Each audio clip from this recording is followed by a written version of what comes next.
7 generations of the good old Lexus ES, still one of the best sedans in the luxury market, at least here in the United States. There's more competition in other markets, of course, but this vehicle really doesn't have any direct competitors. Do you guys notice these lights here are different than the lights we get in our market? But that's the Japan market. They always get cooler lights.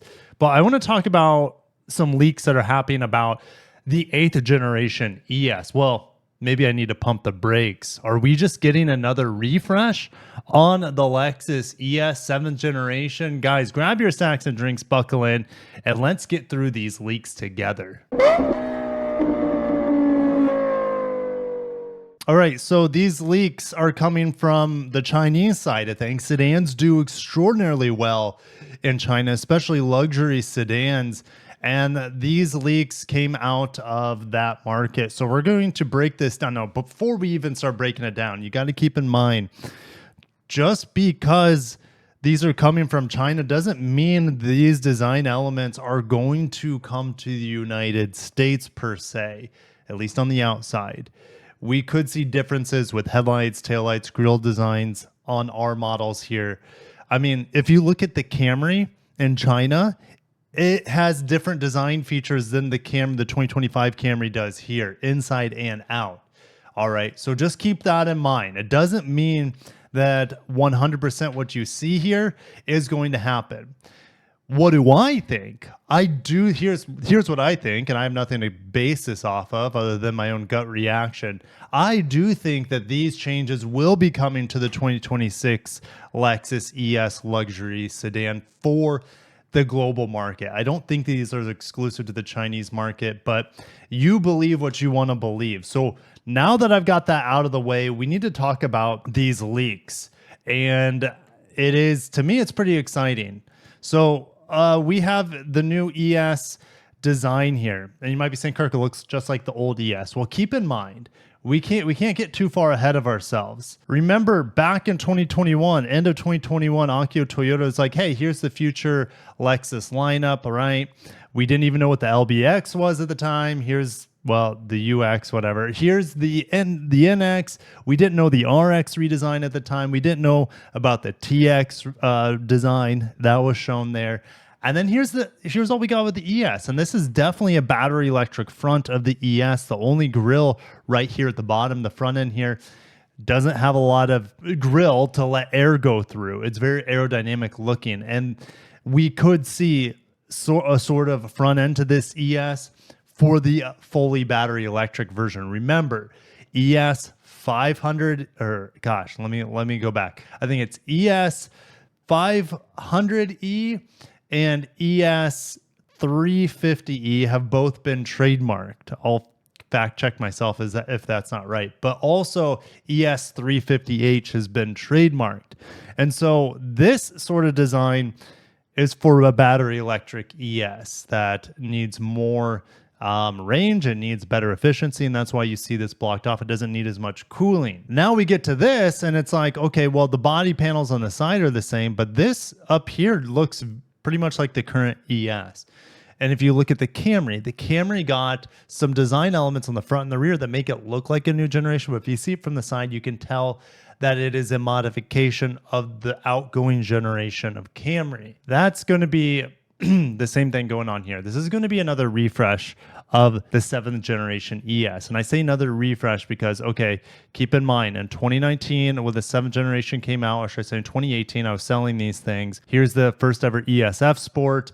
And then in 2022, we got a refresh on it, and it looks pretty much the same.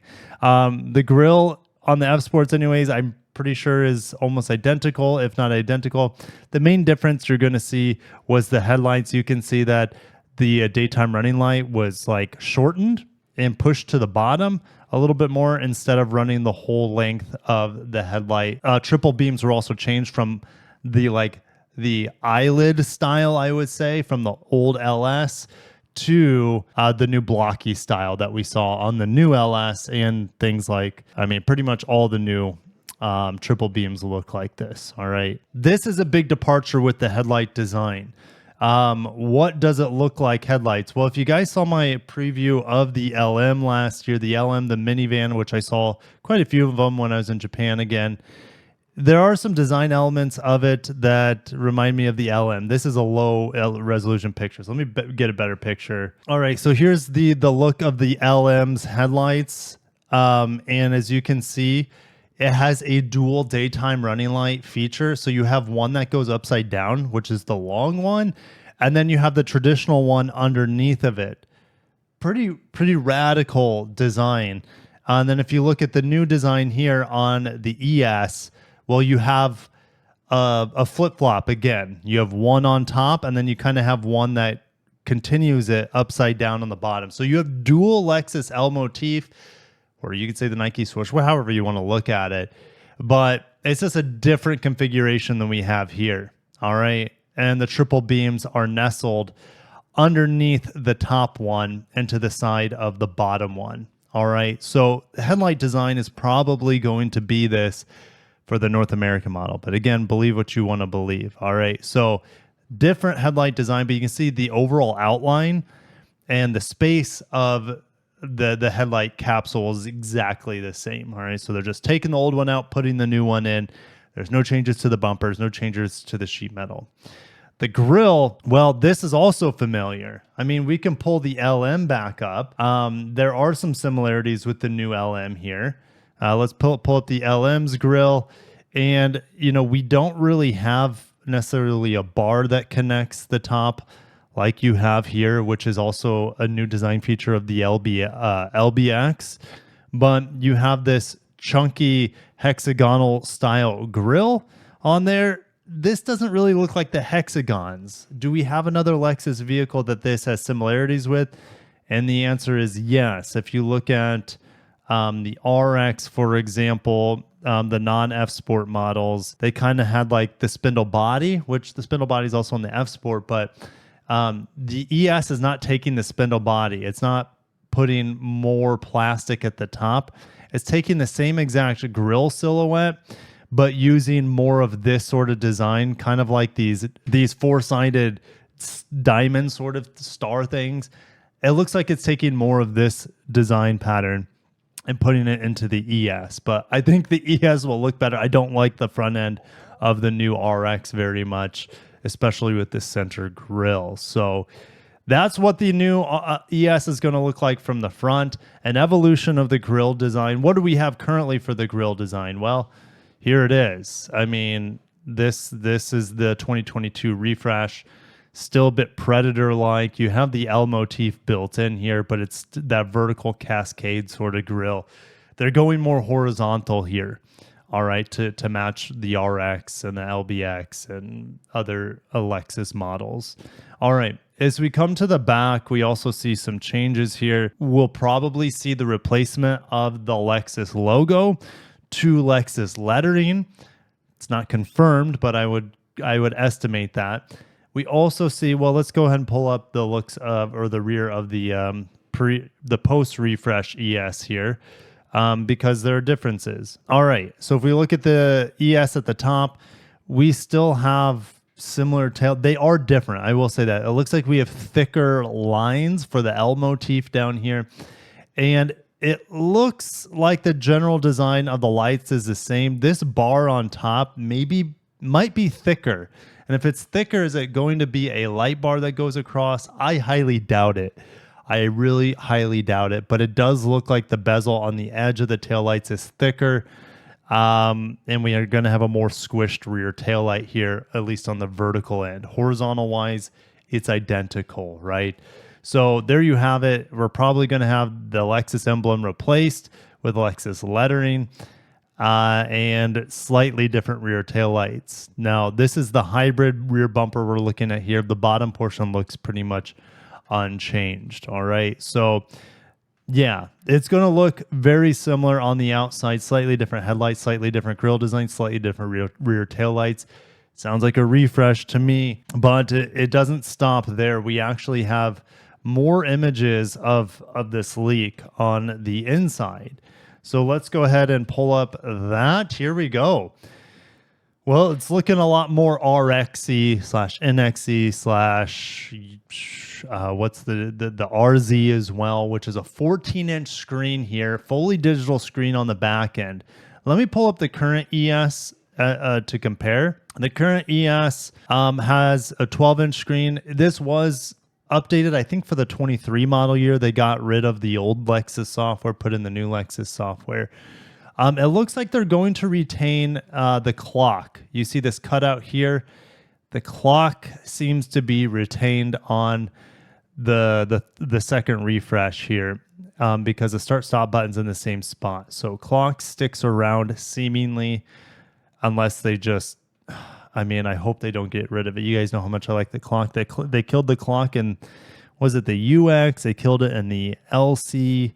So yeah, and they killed it in the RX long ago.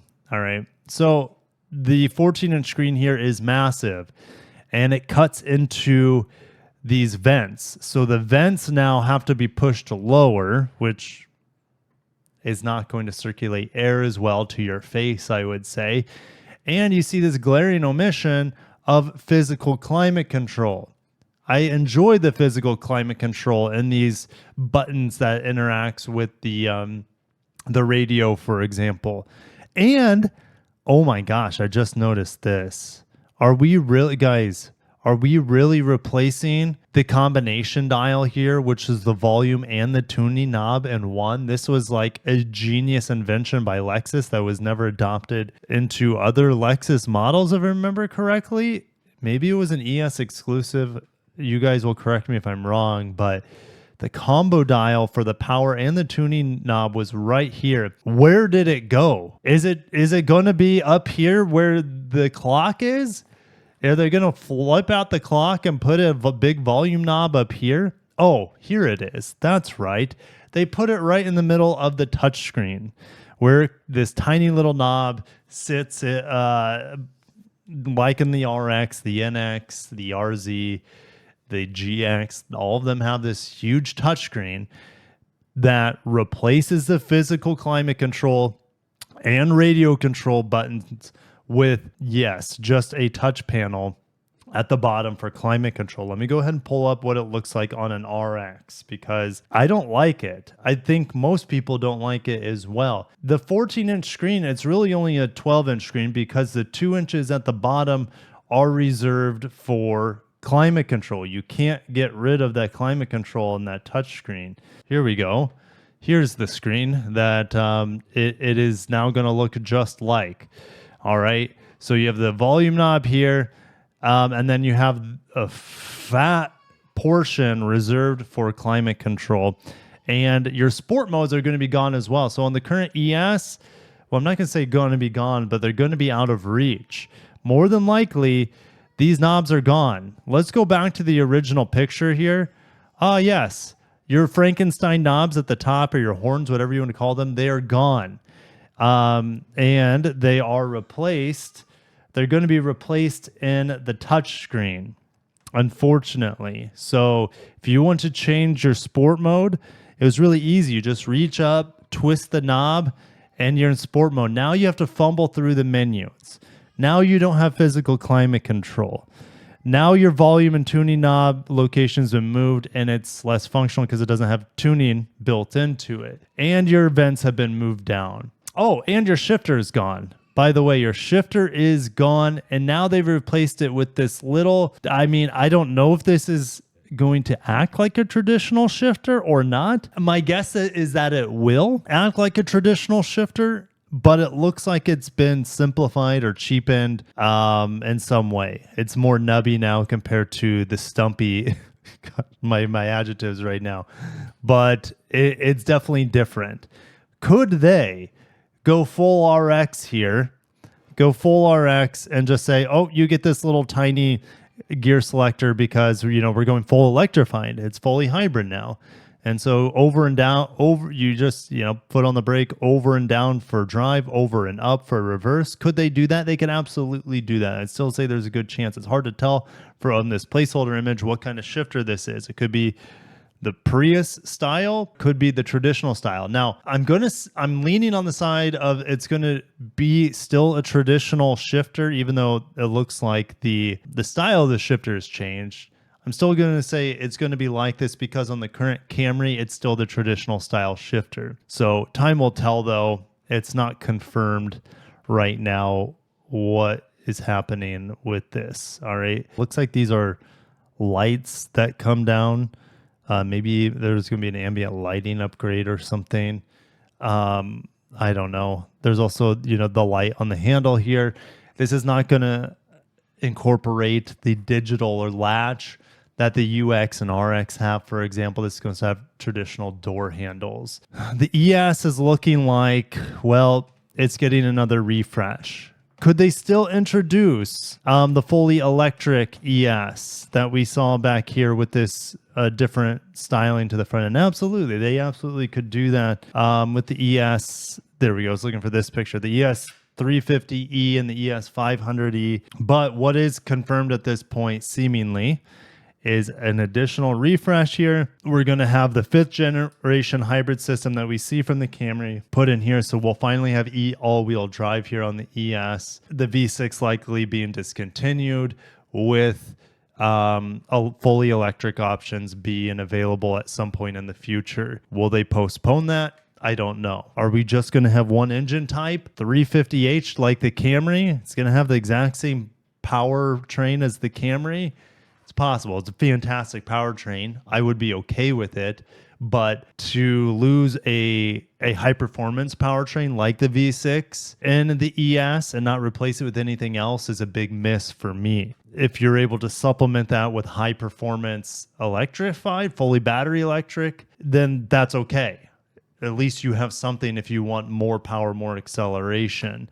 But if it's only the ES 350h here, then I don't know. Like, it's still going to sell well. It's still going to get you 50 miles per gallon, be smooth as hell, be quiet.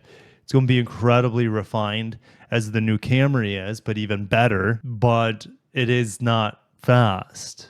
And for luxury, you need to have performance as an option. Don't give me an F-Sport ES hybrid and be like, oh, it's got all-wheel drive now. We really showed them. No, give us something with over 300 horsepower. 400 would be ideal in an ES luxury sedan, and give us some F-Sport performance juice to it. Could they put in the hybrid Max in here that we see on the Crown? They could absolutely. It's going to be built in Japan, right? This vehicle goes back to Japan this coming summer. So around August 2025, the ES ends production in Kentucky and goes back to Japan full time. I think it's so that they have more flexibility with battery electric options, but they could also put in the Hybrid Max in there if they wanted to. But we don't have trademarks for an ES 500H. We have trademarks only for the ES 500E. So I don't know. Time will tell. I'll see you guys in the comments. I'm not thrilled about these design changes. It's a side grade to me. I don't think it looks better. But again, these are just, this is not the finished product. Obviously, I'm just looking at some black and white images here. But just from what I'm seeing, it's a side grade.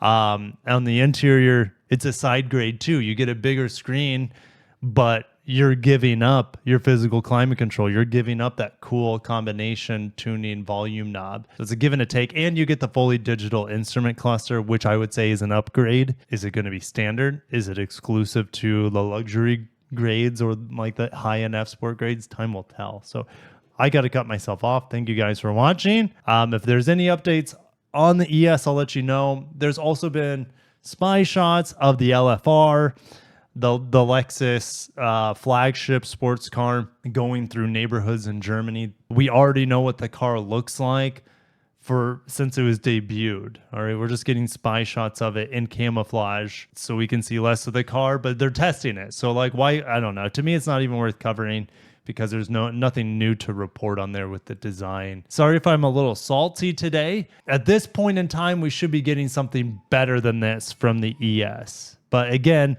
I'm just going to wait till we get some official announcements before I write this vehicle off as just being pushed along, not getting all that much attention like the LS. But sedans aren't selling that well, so I get it.